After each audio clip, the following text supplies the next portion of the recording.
สวัสดีค่ะวันนี้มาเจอกับนางซ่องผู้สาวฝั่งโค้งนะคะวันนี้นางจะพามาทำซุปฟักทองนะคะอันนี้เป็นฟักทองอ่อนนะคะ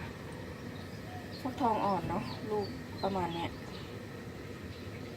ล้างทำความสะอาดเรียบร้อยนะคะทีนี้เราก็จะนำไปต้มแล้วนำมาซุปนะคะทำทุกอย่างเหมือนมะเขือนะคะซุปเหมือนมะเขือนะคะแต่เปลี่ยนเป็นฟักทองนะคะเปลี่ยนจากมะเขือมาเป็นฟักทองต้องลูกเล็กๆประมาณนี้นะคะถึงจะอร่อยเพราะว่าถ้าใหญ่เกินไปมันก็แก่เนาะทีนี้เราก็ไปต้มกันเลยค่ะนี่นะคะทีนี้เราก็จะนำมาต้มนะคะตั้งหม้อไว้แล้วเนาะก็ต้มไปเลยค่ะต้มให้เขาสุกเขานิ่มนะคะแล้วก็มาทำซุปกันนะคะโอเคนางขอตัวต้มให้เขาสุกก่อนนะคะเพื่อเป็นการไม่เสียเวลาเนาะเดี๋ยวมาดูตอนทำซุปกันเลยค่ะนี่นะคะหลังจากที่เราต้มฟักทองสุกเนาะอันนี้คือหน้าตาฟักทองนะคะที่สุกเนาะยังร้อนๆอยู่เลยเอาจนสุกนิ่มนะคะเนี่ยเห็นไหมคะนิ่มมากโอเคค่ะอันนี้ก็จะเป็น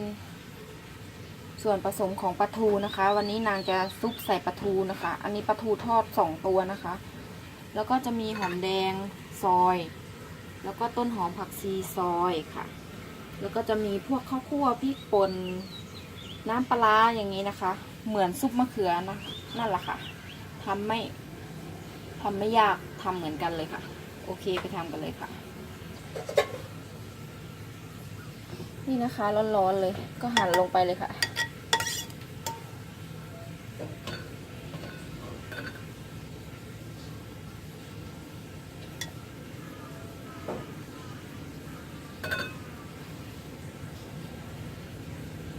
3 ลูกนะคะ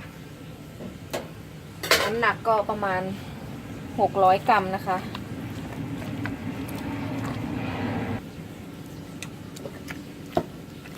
ใช้สากนะคะบี้ให้เขาละเอียดนิดนึงเนาะบี้ไม่ยากนะคะถ้าเราต้มสุกเนาะเอาทั้งเม็ดทั้งเปลือกเลยนะคะเพราะว่ามันเป็นฟักทองอ่อนเนาะ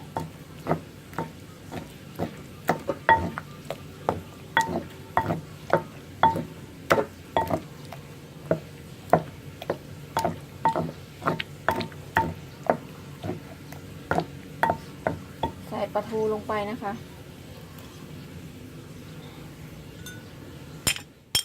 ปลาทูนี่ใส่มากใส่น้อยแล้วแต่นะคะแต่อันนี้นางใส่2 ตัวเนาะก็นวดให้เขาเข้ากันนะคะบดให้เข้ากันนิดนึง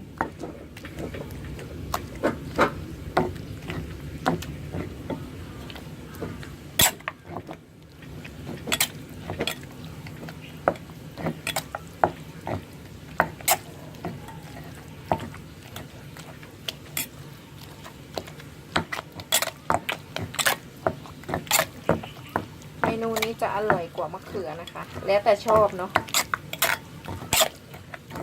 เพราะว่าฟักทองเขาก็จะมีเนื้อที่หวานกว่ามะเขืออยู่แล้ว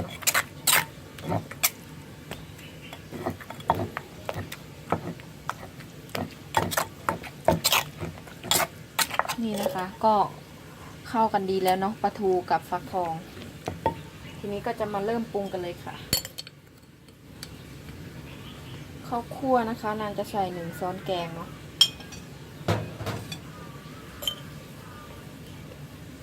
พริกป่นเหมือนกันนะคะชอบเผ็ดมากก็ใส่มากนะคะ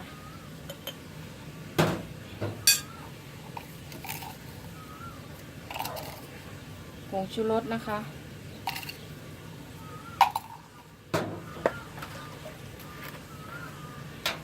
น้ำปลาค่ะน้ำปลาต้มสุกนะคะ1 ช้อนใส่ไปก่อน1นะคะเดี๋ยวค่อยชิมว่าเค็มหรือเปล่าถ้าไม่เค็มเราก็เพิ่มได้นะคะ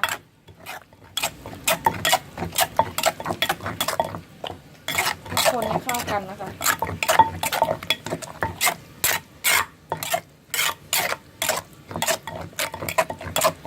ขั้นตอนนี้ไม่ต้องใช้สากแล้วก็ได้ค่ะใช้แต่ทัพพีคนก็ได้ค่ะ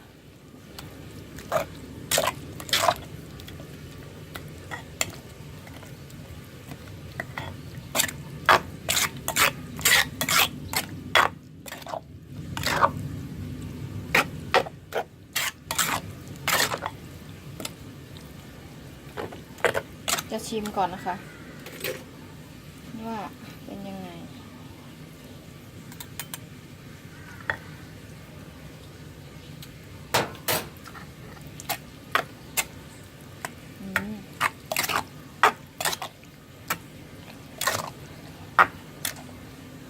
ใส่ปลาร้าอีกสัก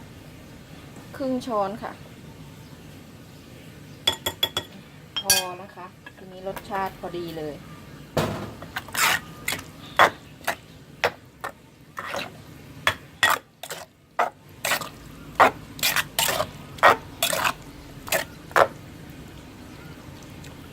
เครื่องปรุงทุกอย่างเหมือนเดิมนะคะนางก็ใส่ไว้ให้ใต้คลิปเหมือนเดิมนะคะ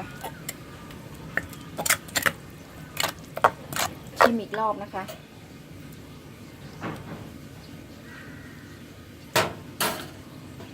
โอเคเลยค่ะ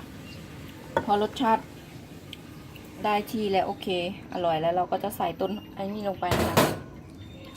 หอมแดงแล้วก็ต้นหอมผักชีนะคะใส่ลงไปได้เลยใครมีสาระแหน่ก็ใส่ได้นะคะนางไม่มีนางก็เลยไม่ได้ใส่นะคะต้นหอมผักชีลงไปเลยค่ะ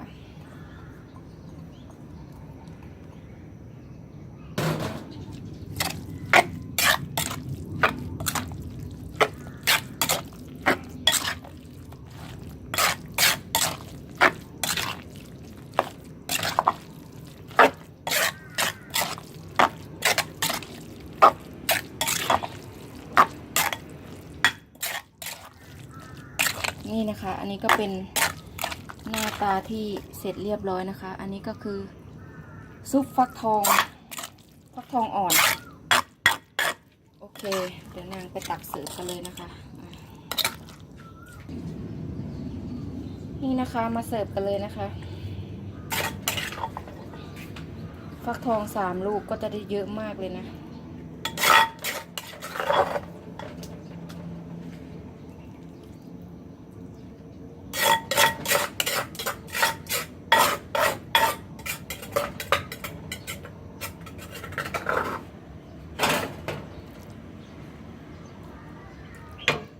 นี่นะคะถ้าใครมีสาระแหน่ก็เอามาเสียบตกแต่งจานได้เลยนะคะอันนี้ก็จะเป็นหน้าตาของซุปฟักทองนะคะอร่อยนะคะเพราะว่าหวานเนื้อฟักทองอะเนาะหวานอร่อยนัวโอเคค่ะสำหรับคลิปนี้นางก็ขอตัวลาไปก่อนนะคะขอตัวไปกินข้าวก่อนนะคะถ้าใครชอบก็ช่วยกด Subscribe กดไลค์กดแชร์ให้นางด้วยนะคะอย่าลืมกดกระดิ่งนะคะเพื่อที่จะไม่พลาดคลิปใหม่ๆจากนางนะคะสำหรับเมนูนี้ก็ขอตัวลาไปก่อนค่ะสวัสดีค่ะ